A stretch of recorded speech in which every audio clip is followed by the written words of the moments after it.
he and Ali walked back to Naeem's house together. Ali said, "Every society has had a term for the outsider. The Greeks considered anyone who didn't speak Greek a barbarian. The Chinese had contemptuous epithets for all other races. But it was not until the Catholic Church came along, in the 4th century, that the notion of an outsider who must be helped was developed. The Church created the pagan, the first case of an outsider who needed you to save him, to convert him, and a little later the pagan turned into the infidel, the Muslims, who were pagans who resisted being saved and who needed to be subjugated by the sword for their own good. Later on, when the institutions of Europe secularized, the pagan, in the Americas, became the noble savage, who was superior to Europeans in that he lived simply and peaceably. But the noble savage became dysfunctional when the Europeans decided to colonize South America and then Africa, and he was turned into the native who needed the products Europeans could provide, in exchange for which the Europeans took his gold and his precious metals, and then later his oil. And the native became the white man's burden to be uplifted by presumably higher culture and technology. And then in the late 40s, when the multinational corporations came into their own and were prepared to supply Coca-Cola, literacy training, hydroelectric power, doctors, and hospitals, the native finally metamorphosed into the underdeveloped with limitless needs. In fact, Ali said, at the carnival in Rio in 1955, the prize-winning samba was called "We the Underdeveloped." The people danced in the streets singing this song, and now 2/3 of the world has learned to apply this deeply debased Christian notion to themselves. But this has not happened here, in North Yemen, because the country was never colonized, he said. Then they passed a small hut made of tin cans, scraps of wood, and old clothes. Inside, sitting by a gas lamp, was a gray-bearded old man reading a large copy of the Quran. He looked like a wise, old, pious scholar. Ali said this was the man's home, and that he read the Quran every night. Walking along this dark alley, the sight of the old man was reassuring.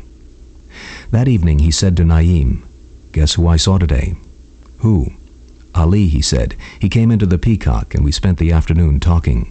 Did you know he was here?" "Yes," she said. "I ran into him about a month ago on the street, outside the PLO military attaché's office." "What's he doing here?" "I don't know," she said. "Teaching a course at the university part-time, I think, and maybe some political work for the Palestinians. I couldn't really figure it out when we spoke." They spent Naeem's next few weekends off visiting points of interest. The old city in Sana'a, surrounded by a stone wall, with narrow, winding streets that could only accommodate people, hand carts, and animals. And they went to the Jewish quarter, which had been abandoned by the Jews during the war in 1948, and had been taken over by Arabs of other sects.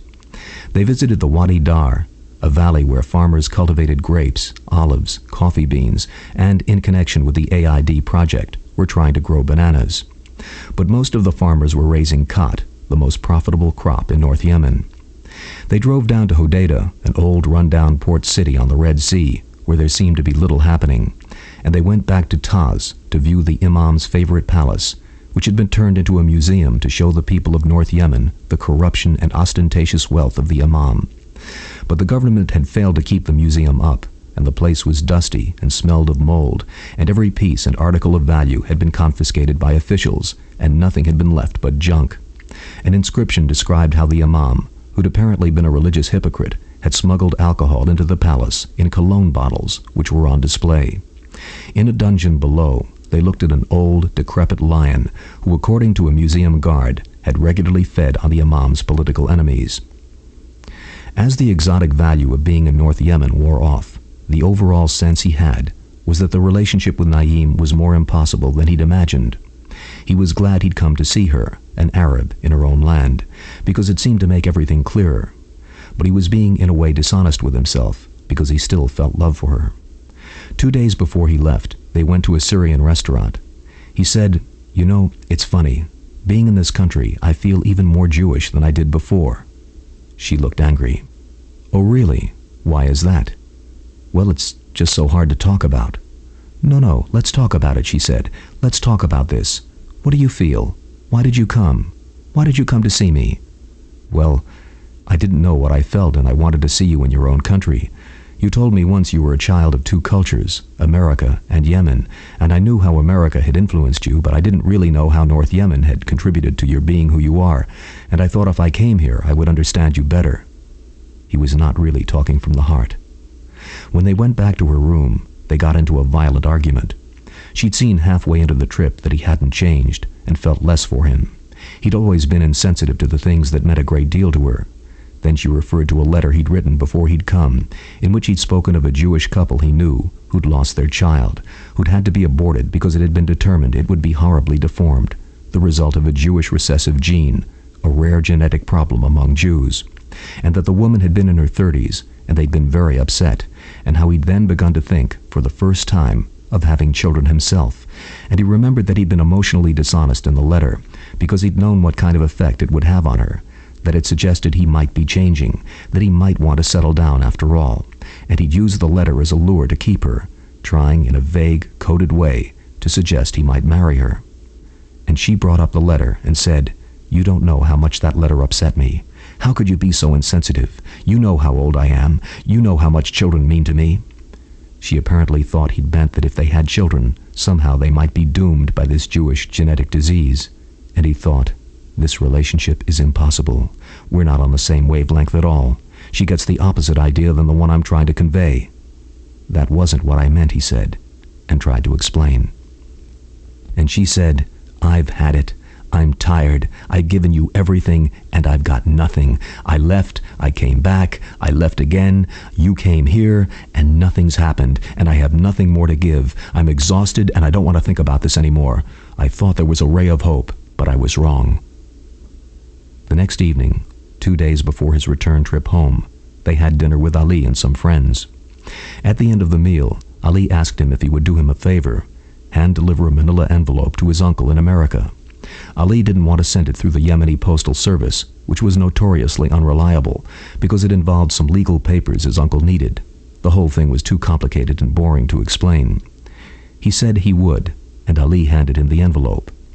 That evening, back in Naeem's room, thinking about leaving her again, he began to cry and said, "I just can't change who I am." And she said, "That's all right.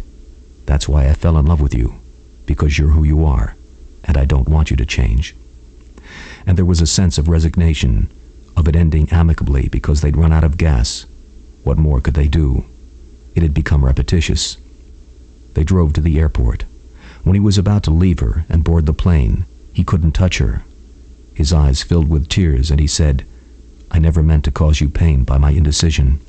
I just couldn't resolve the love I felt for you with the circumstances." And she said, "Well, the next time you fall in love with someone, you won't make these mistakes." And it made him feel that in her mind, it was over.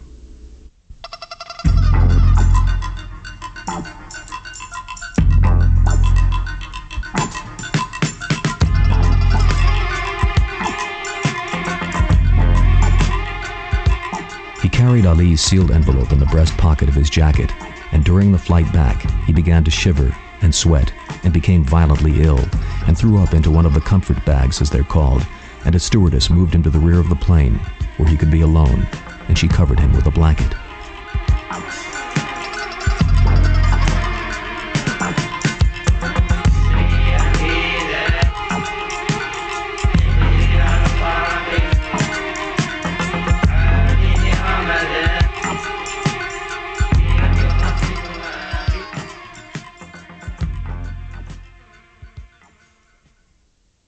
He felt drained when he got home. The next morning, an Arab wearing an expensive Western-style business suit and a pair of dark glasses came by the apartment to pick up Ali's uncle's envelope. He handed it to him, and the man was gone. Then he lay back down and went to sleep. The next day, he returned to his job at the recording studio. 3 weeks passed. It was in the middle of December. He called Naeem to tell her how much he missed her, but it must have sounded empty because she got angry and said, "Don't call me again. It's over. I don't want to see you. I don't love you anymore." And he said, "All right. Goodbye." And he hung up. And now there was a sense of finality. He visited his parents in Cleveland over the Christmas vacation and told them the truth, that he'd been in North Yemen to visit Naeem. They were very upset with him until he explained, lying to them that he'd made the trip because Naeem had been in trouble, and he'd been the only one who could hand-deliver certain papers to her. To them, the thought of their son, a Jew, going to North Yemen was tantamount to going to hell and somehow getting back alive. They arranged an informal gathering of friends and family so that he could show pictures of his trip, and he played the world traveler, the hero who'd come back, who'd done the unthinkable and survived. He narrated as he projected slides onto a screen of Yemeni architecture, people in the streets of Sana'a, farmers working their fields, and the stark, beautiful countryside. And he felt like a typical tourist who'd gone away on a trip, encountered the culture of another country superficially, and was now showing slides. He destroyed the integrity of the visit by putting it up for show. And everyone kept on repeating, "Weren't you afraid for your life? Didn't they know you were Jewish?" At the end of the show, they asked him why he went, and he said that Naeem needed Xeroxed copies of her passport because all her papers had been lost on a trip she'd taken, and to put them through the mail might jeopardize losing them again because the Yemen postal service was so unreliable. So he delivered them in person. And everyone was impressed with his daring and his courage and his willingness to help out a friend, and he basked in their attention and their awe, but he also felt utterly disgusted with himself. When he returned to Washington, he continued to see his Arab friends. He went to a few parties, to some Arab films, and attended a Middle Eastern festival. But without Naeem, it wasn't the same. Then he decided to sign up for a class at a Jewish studies center. He felt he was nowhere and needed to be grounded in something meaningful, so he was going to try and rekindle his sense of Jewish kinship. But none of the women he saw there were attractive, so he left. Then, out of loneliness, he took a personal ad in the city paper. He wrote, "SJM, unconventional, handsome professional, creative arts, loves theater, politics, travel, looking for someone beautiful, offbeat, able to laugh at life, open to risk." After 2 weeks, he received a batch of letters in response to his ad. He was shocked because he couldn't believe anyone would actually write him. The bulk of them were from women in their 30s. He began to call them, and many of them asked, "Why did you say you were Jewish?" His response was that lately he'd been involved with women who were not Jewish, and he wanted to see what it was like to date someone of his own background. The first woman he arranged to see stood him up. When he arrived at the restaurant they were to meet at, the maitre d' told him his party had canceled. He called her and she said, "Please don't bother me anymore," and practically hung up on him. He couldn't figure it out. Something must have happened to her in the interim.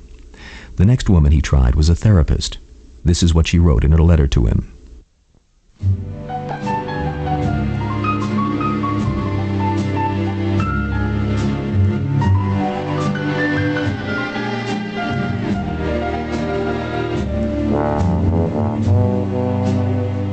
To unconventional, handsome, fun-loving SJM. From spirited, bright, pleasing to look at, optimistic, sexy SJF, 30, non-Jap variety, who is easygoing, successful, creative, and sane in a totally offbeat, alternative way. After reading your ad, I pictured someone who is able to have fun, yet who is also sensitive, intense, and intelligent. I'm down to earth and bright ambitious, but not driven. I enjoy good conversations, and I can also be content just hanging out with friends, reading or cooking, feeling happy and enjoying the silent connection that comes from knowing someone very well.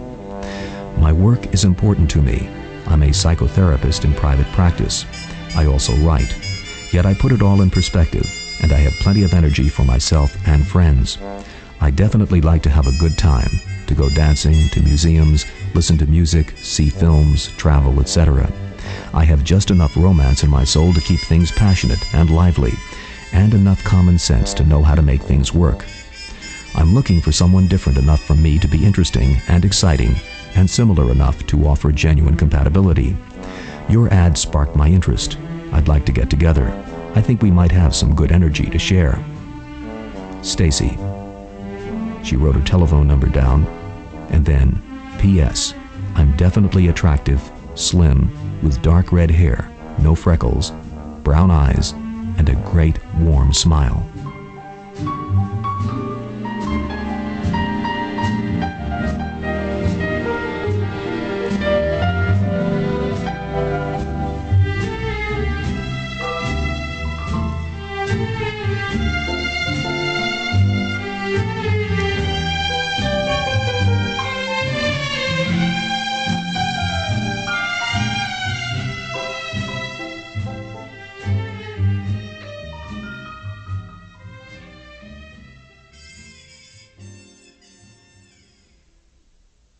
They met at a Spanish restaurant in his neighborhood. She wore jeans, leather boots, a white blouse, and a blue denim jacket with a colorful scarf around her neck. She wasn't dressed warmly enough for the winter weather, and she turned out to be obsessed with psychoanalysis. She'd recently started her own counseling service, and she wanted to discuss his ad. Why had he asked for a beautiful woman? I was really insulted by that, she said. So they had a tense exchange during which he told her about Naeem, and she was fascinated from a professional point of view, and the conversation degenerated into a therapy session because her specialty was interracial and intercultural couples. She said she knew a lot about the subject, had written her thesis on it, and he felt as if he were being observed under a microscope. Once, when he smiled, she asked, "Why did you smile like that?" She seemed to have no sense of humor whatsoever. The next woman was Robin, New York, Jewish. She had a roundish face, short frizzy hair, and was a little thick around the hips. She wore large, exotic earrings, lots of bracelets. Her nails were painted a deep red, and she was too heavily made up for his taste. She looked almost garish, but she had an easy, open, friendly personality. She was interested in exploring her Jewishness. She wanted to know about his grandparents, where they'd come from, what they were like, and she envied him that 3 of 4 of them were still alive to share their experiences with him, where all her grandparents were dead. And she wanted to drive down to Florida with him to stay with them and talk to them and learn about their lives. They went to dinner and some movies, but she didn't want to sleep with him. He didn't care. He wasn't ready either. Then she invited him to the Passover service at her family home in a suburban Jewish middle-class ghetto on Long Island. No one spoke Hebrew. They gave the service short shrift. It was a farce, and he didn't want to see her after that. Another letter came from Michelle.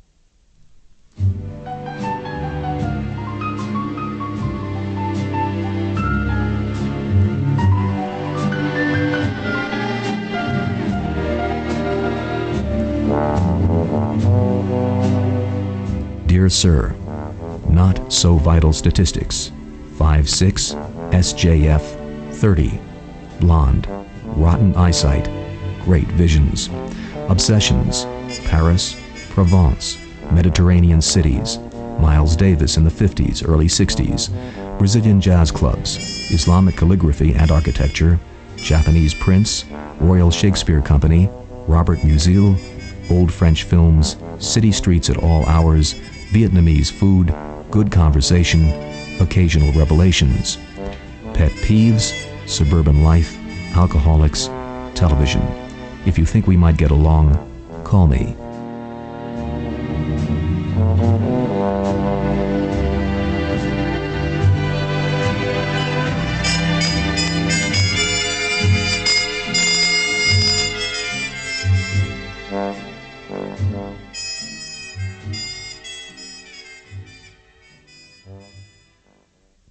He did. She was blonde, very pretty, and looked sophisticated in fashionable French hats, European-style blouses and dresses, and high heels. They went to museums, concerts, and avant-garde plays. She loved speaking French. A number of her friends were French. They all behaved like snobs, and going to French movies. She was reading through the works of Simone de Beauvoir, and had just finished the Makioka sisters. Eventually, they began to sleep together. She was into submission. She wanted to be used. She didn't want him to go through the niceties of seduction, but preferred him to pull off her clothes and take her forcefully. She liked it when he was vulgar with her, when he pinched her, pushed her down, demanded that she kneel before him and do whatever he wanted. He tried to satisfy her compulsion, but felt increasingly uncomfortable about it, because she seemed to feed the dark side of him. Sometimes he tried to really hurt her, to go too far, so that she'd see how sick it was. But she only seemed to like that even better. Then, in late March, she suggested they go to St. Thomas in the Caribbean for a long weekend. Her father owned a hotel on the island, and they could stay there for free. He remembered with some concern his visit to Jamaica and the allergic attack, but felt it was worth taking a chance. So he packed a bag, and they caught a plane to Miami, and another to St. Thomas.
limo picked them up at the airport and drove them to a large, sprawling, ultra-modern beachfront hotel. The native doorman, dressed in a red uniform with gold epaulets on his shoulders and gold stripes down the sides of his pants, wearing a red cap with gold leaf on the brim, opened the door of the cab and called for a bellhop to carry their bags.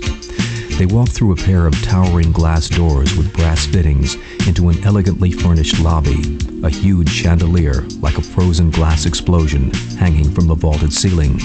The room decorated in scarlet and gold, with luxuriant sofas and high-backed deep leather chairs, potted palms, plush carpeting, velvet drapes, intimate conversation areas, all set around an interior garden, a pair of swans drifting aimlessly in a pond.